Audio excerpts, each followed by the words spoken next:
მე ვარ გელა ლეკიშვილი, 22 წლის თვითნასწავლი მოქანდაკე, გრაფიკოსი და ხელოვანი.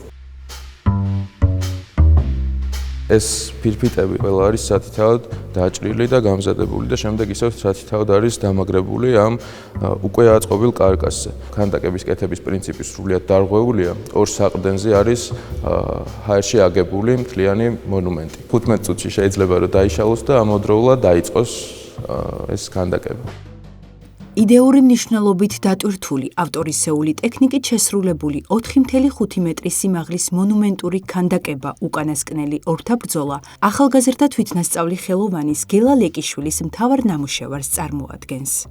ექსპოზიციას, რომელზეც ხელოვანი შუშასა და მეტალზე სამყაროს გენეზისს აცოცხლებს, საქართველოს საპატრიარქოს ახალგაზრდული და სულიერი ინტელექტუალური განვითარების ცენტრი მასპინძლობს.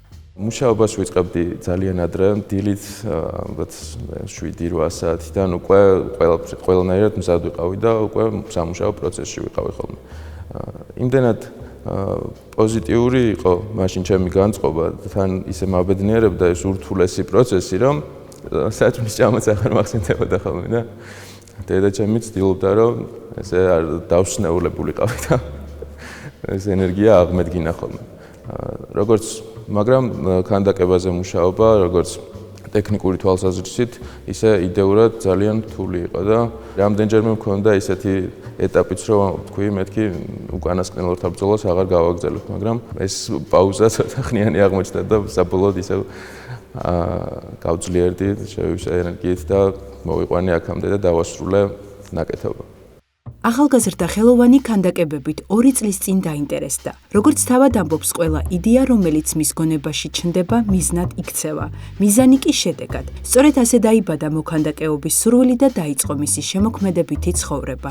წარმოდგენა არ მაქვს, რატომ მომინდა ლითონის მავთულით რომ შემექმნა ნამუშევრები. ალბათ, იმიტომ რომ ლითონი კარგად დავიმორჩილე და შევისის ხორცე და ლითონით უფრო უკეთესად შემიძლია გადმოცე ჩემს გონებაში არსებული ეს გარკვეული იდეები. აქ ყველა ნამუშევარი, რასაც ხედავთ, სრულიად ახალი ტექნიკით არის დამზადებული, ჩემი ტექნიკებით არის, ავტორული ტექნიკებია ეს ყველაფერი. მუშაობის პროცესში უფრო მეტად იხვეწება ხოლმე ყველაფერი და სახელოსნო არ მაქვს. ამაში მჭირდება ეხლა გვერდში დგომა და მხარდაჭერა იმისთვის, რომ უფრო მეტად განვითარდა.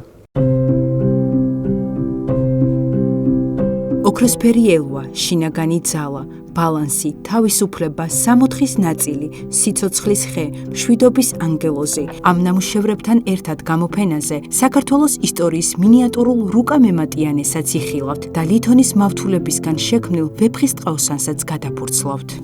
ეს ნაკეთობა არის საქართველოს ისტორიის რუკამემატიანე და ჩემი მეორე ნამუშევარია.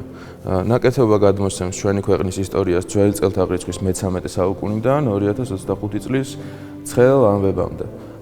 ნამუშევარში ყველაზე ძველი ისტორიული მომენტი არის კოლხეთის სამეფო, რომელიც ოქროსაწმისით არის გამოსახული.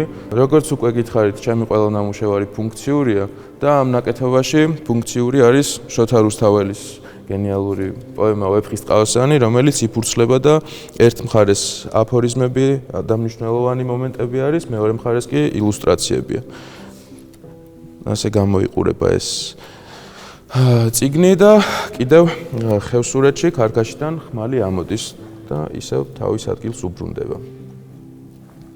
დანარჩენი კიდევ შემთხვევით არ არის გაკეთებული, აქ ყველა კუთხის ისეთი ღირსშესანიშნაობა და მნიშვნელოვანი ისტორიული მომენტი არის გადმოცემული.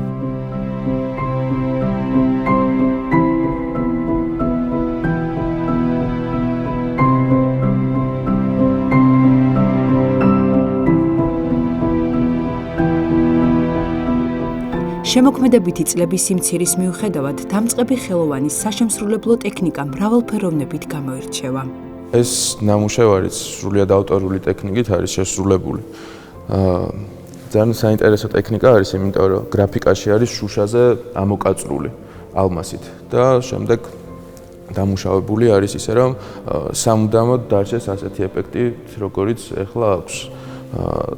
აქ ფურცელზე ხატვისგან ყველაფერი რადიკალურად განსხვავებული და შემოტრიალებულია, იმიტომ რომ შტილები სულ სხვანაირად გეხება.